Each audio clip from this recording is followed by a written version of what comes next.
हम ये चाहते हैं कि जितने भी पॉलिसी धारक हैं, पॉलिसियाँ इशू हों, उनके बॉन्ड में मैच्योरिटी लिखी जाए। दूसरी चीज़ है कि रिन्यूअल कमीशन IRDA ने 10% लिखा है, ये 2.5% कट कर लिए हैं अपना जेब भरने के लिए। इसके बाद 5%, जबकि 10% लाइफ टाइम लिखा है, जब तक पॉलिसी की लाइफ रहेगी। ये सब चीज़ें हैं, ये 7.5 और 5 कर लिए हैं।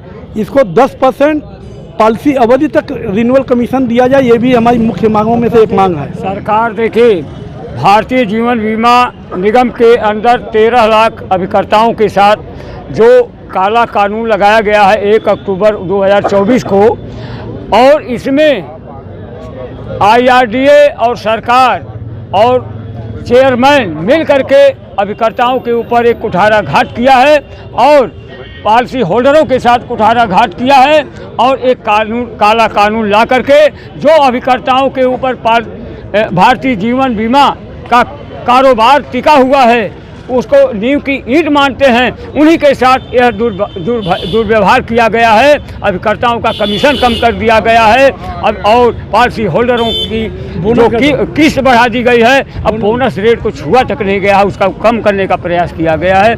इस संदर्भ में हमारा संगठन आंदोलनात्मक है, आंदोलन कर रहा है। जब तक हमारी मांगें पूरी नहीं होगी तब तक हम आंदोलन करने के लिए मजबूर हैं। नमस्कार, और आप देख रहे हैं कांडी बनारसी में आपका स्वागत है। जिला मुख्यालय पे LIC एजेंट लोग हैं और तमाम तरह की दिक्कतें हो रही हैं, और सीधे तौर पे इनसे हम बात करें किस तरीके की मुसीबत झेल रहे हैं।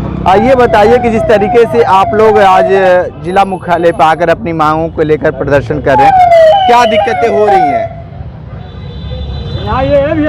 मैं एसएल ठाकुर, राष्ट्रीय अध्यक्ष all India life insurance agent association, आज जिला मुख्यालय पर देश के माननीय प्रधानमंत्री महोदय को ज्ञापन देने हेतु मार्फत जिला अधिकारी ज्ञापन देने हेतु हम लोग यहाँ मौजूद हैं।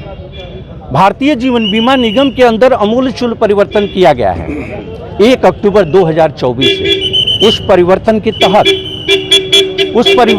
तहत पॉलिसियों के जो न्यूनतम सम एश्योर्ड बीमा धन हुआ करता था 1 लाख, उसे बढ़ाकर 2 लाख कर दिया गया है। जो पॉलिसी धारकों की एज हुआ करती थी 55 साल, उसे घटा करके 50 साल कर दिया गया है। और जब प्रीमियम कैलकुलेशन होता था, बीमा धन पर जो प्रीमियम पॉलिसी धारकों को देना होता था, उस प्रीमियम में बढ़ोतरी कर दिया गया है।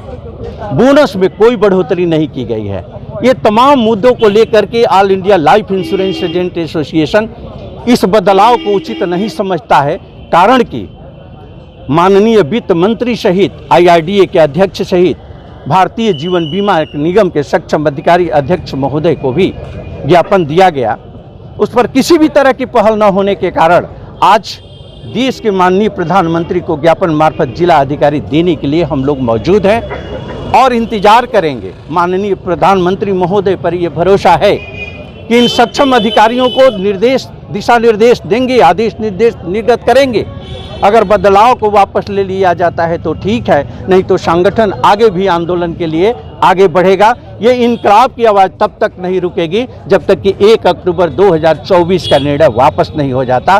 साथ ही मैं तानाशाह प्रबंधन को मीडिया बंधुओं के माध्यम से बताना चाहता हूँ कि अभिकर्ताओं के ऊपर अगर दमनकारी नीतियों के अंतर्गत कोई भी कार्रवाई की जाती है तो ये मान करके आप चलो कि उस नीतियों का मुंहतोड़ हम लोग जवाब देंगे, और उस नीतियों का जवाब देते हुए ये एहसास कराने में नहीं पीछे हटेंगे कि हिटलर शाही आपकी नहीं चलेगी, दमनकारी नीतियां नहीं चलेगी। धन्यवाद। ठीक है, आप बताइए कि जिस तरीके से आप लोग लगातार संघर्ष कर रहे हैं, आपको लगता है कि आपकी जो मांग है वो सरकार मानेगी? बिल्कुल मानेगी, क्योंकि ये जनहित में लिया गया फैसला है। छोड़ दीजिए। ये बीमा धारक, देश के करोड़ों बीमा धारक, लाखों अभिकर्ताओं के लिए आंदोलन जारी है और अखिल भारतीय स्तर पर आंदोलन है। ये LIC मैनेजमेंट दोहरा चरित्र अपना रहा है और बार बार मना करने पर भी वो अपनी अड़ियल नीति के कारण अभिकर्ताओं से कोई भी बैठक करने से लोकल स्तर पे भाग रहा है। बांसी मंडल में भ्रष्टाचार चरम सीमा पर है। चरम सीमा पर LIC में भ्रष्टाचार झकझोरा रहा है। इसकी बाहर से माननीय प्रधानमंत्री जी जांच करावें। जीरो टॉलरेंस भ्रष्टाचार की नीति है। हम ये पूरा गारंटी लेते हैं कि कम से कम एक अधिकारी यहाँ कहने लायक नहीं है वहाँ इसी मंडल में कि वो ईमानदार है। ईमानदारी नहीं है, ये सब भ्रष्टाचार में लिप्त हैं।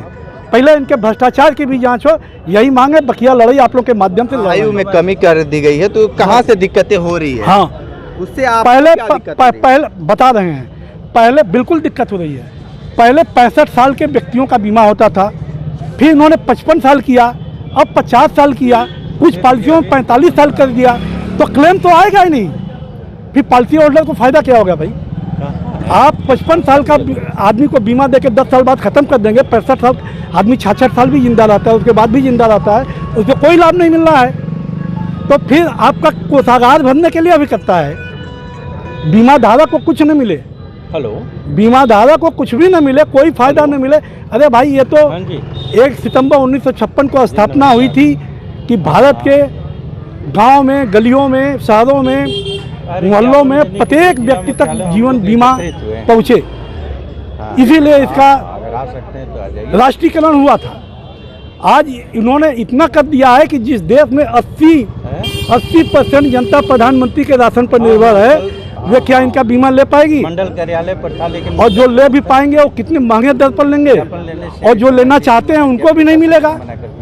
50 साल वालों के पता इतना मेडिकल करा देंगे कि उनका बीमा ही नहीं होगा। बिल्कुल। क्या कहेंगे भाई, जिस तरीके से आप लोग लगातार रोडों पे संघर्ष कर रहे हैं, सरकार से मांगे भी कर रहे हैं? हम लोग यही मांग कर रहे हैं कि कम से कम अभिकर्ता के पहले तो हम लोग पेट पे लात मारने का काम LIC किया है। अभिकर्ता का कमीशन कम कर देना, किस्त बढ़ा देना, बोनस कम कर देना, मैच्योरिटी कम कर देना, माने सब कुछ ये कम करते जा रहे हैं। एक दिन तो LIC को ही कम कर देंगे। हमें तो लग रहा है जिस तरह से चल रही है क्लैप बैक, अगर हम बीमा करते हैं और 5 साल के अंदर पॉलिसी होल्डर उस बीमा को अपना तोड़ा लेती है तो एजेंट का कमीशन वापस हो जाएगा। माने सब कुछ कम करना, इससे डर हमको हो गया कि हम लोग एजेंट को भी कम कर देंगे, एक दिन ऑफिस भी कम कर देंगे, तो ये लोग क्या करेंगे? इनको अभी नहीं समझ में आ रहा है कि जितने कर्मचारी वो भी तो कम हो जाएंगे एक दिन। जब पॉलिसी कम होगी तो आप क्या करने बैठोगे यहाँ पे भाई? 100 बीमा होगा तब न कैसे चलेगा, तो 50 होगा तो एक कैशियर काम करेगा। कहने का मतलब इन लोग अपने दम केवल एजेंट को भगाने का काम कर रहे हैं, अपना जेब भरने का काम कर रहे हैं। उनको क्लेम न देना पड़े, उन्हें कोई काम न करना पड़े, बैठ के आराम से अब ऑनलाइन बीमा होगी, ये लोग ऑफिस के AC में बैठ करके आराम करें। सबसे बड़ी चीज़ तानाशाही कि हम लोग का मंडल कार्यालय वाराणसी, हम लोग उसके एजेंट हैं, हम लोग के खून पसीने से ईंट जोड़ करके कार्यालय बनी है, और वहाँ पे एजेंट न जाए, एजेंट उनसे बात नहीं। इतना तानाशाह वहाँ के अधिकारी हो गए हैं कि एजेंट से बात नहीं करेंगे। बिल्कुल। तो देखिए, LIC एजेंट काफ़ी नाराज हैं, सरकार को लेकर लगातार संघर्ष कर रहे हैं कि इनकी जो मांगे हैं वो मानी जाए। पत्रक देने आए हैं, देखना दिलचस्प सरकार इनकी बातें मानती है या नहीं। विशेष इंटरव्यू कर रहे थे, तो हमारे साथ बने रहिए। कांडी बनारसी के साथ हमें दीजिए इजाज़त। नमस्कार।